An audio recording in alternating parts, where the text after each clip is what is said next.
pour illustrer peut-être tout ça et pour être un peu plus personnel, est-ce que toi, tu as des souvenirs de sensations ou de moments ou de partenaires particuliers avec qui tu as vraiment un souvenir vif d'un niveau de contact et d'échange particulièrement exceptionnel?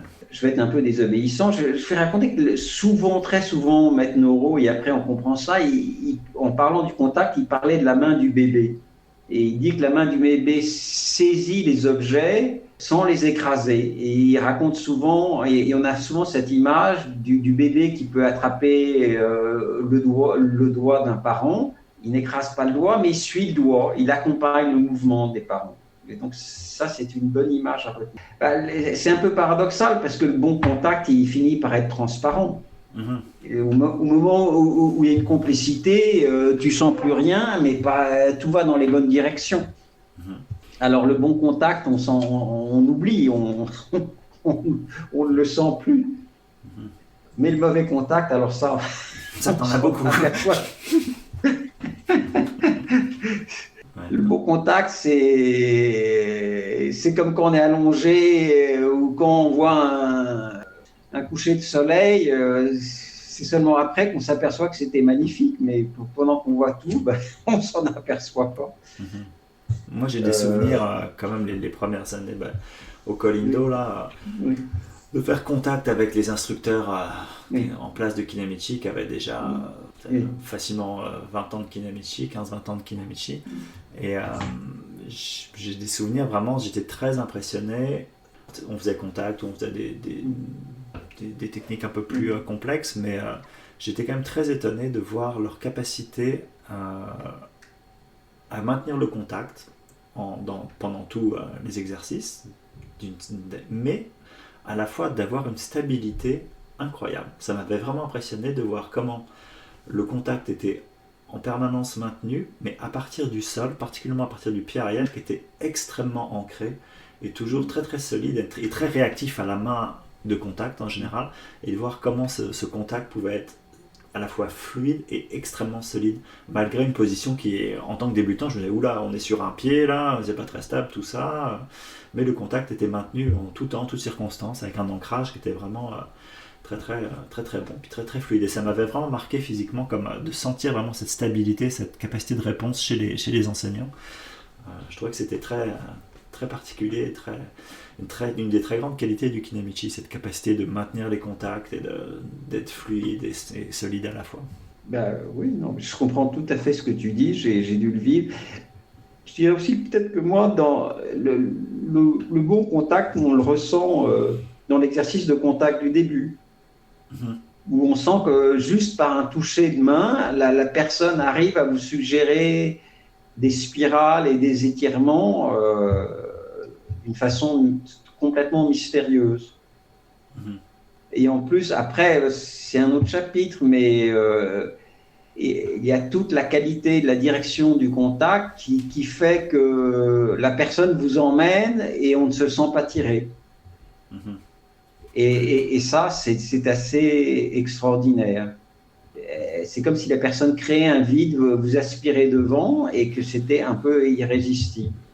J'exagère un peu. Non, c'est tout à fait ça. Et que si la personne vous tire, on a envie de dire non. On a envie de tirer dans l'autre sens. On a envie de tirer dans l'autre sens. C'est un peu enfantin. Tandis que mais ça, c'est le contact dans le dynamisme, c'est un autre chapitre important. Si c'est bien réalisé, c'est fantastique. Ouais. Moi, je raconte toujours une anecdote à mes élèves, mais ce sera peut-être un autre chapitre où justement Maître Noro m'a démontré que je faisais n'importe quoi. Mais comment il a fait ça? Je peux te raconter l'histoire. C'est en fait, on faisait. Moi, je venais de l'aïkido. Bon. Oui. Et mon surnom, c'était professeur d'aïkido, évidemment. Oui. Et donc, un de mes mouvements favoris en aïkido, c'est Santen, Iriminage en aïkido. Et donc, en aïkido, c'est un mouvement que je maîtrisais plutôt bien. J'étais assez fier de mon Santen. Donc, en Kinamichi, on fait des grands Santen. Moi, mes Santen étaient très grands de toute façon, donc j'étais très content de moi. Oui. Mais à chaque fois que je faisais Santen, Noro passait par là, il disait non, non, non. Trop dur, trop d'épaules, non. Donc bon, une fois, deux fois, trois fois.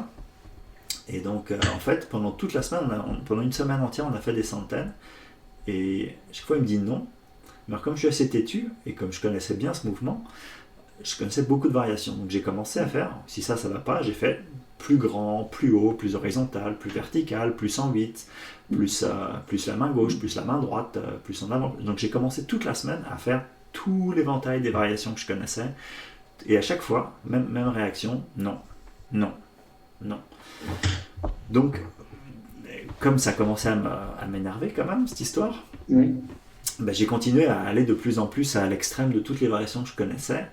Et puis, ça marchait pas. Puis finalement, un soir, c'était un lundi soir, comme ça, et on faisait cinquième forme. Et puis il voyait que je commençais à tourner en bourrique et à faire n'importe quoi, à faire plein de trucs. Donc il me dit, ok, attaque, enfin viens.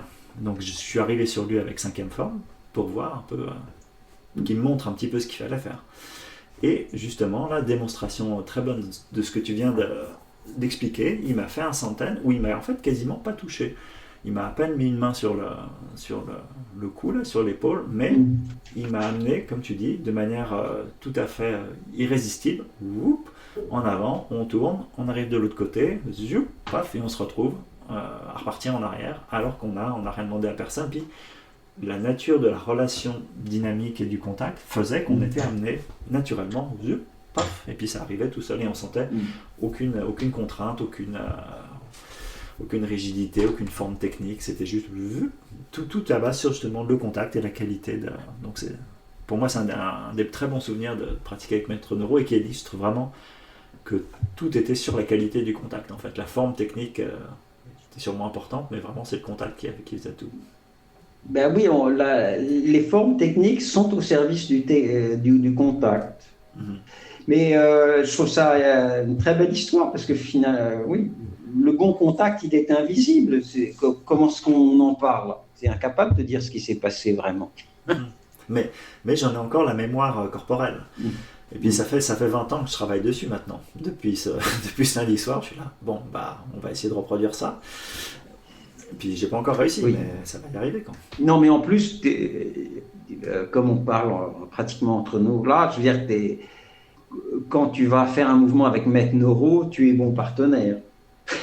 Oui, mais tu te donnes à fond. Ouais, mais ça aussi, moi je pense que ça fait partie du contact. C'est le fait qu'il soit qui il est, il génère un niveau de contact, entre guillemets, de relation, qui, tu vois, je pense que ça fait partie de la qualité, justement. On devrait pouvoir donner cette qualité immédiatement à nos partenaires, justement.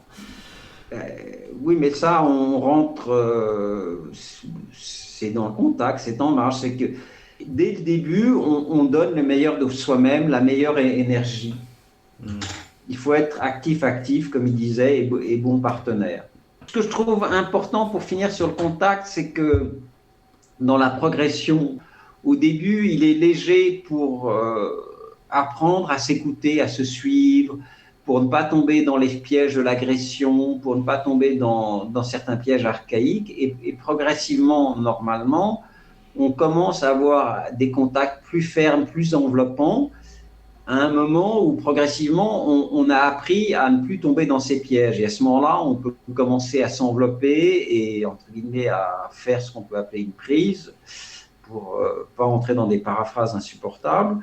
On fait des prises et à ce moment-là, on est capable de les faire sans entrer dans des logiques de blocage, sans entrer dans des logiques de peur.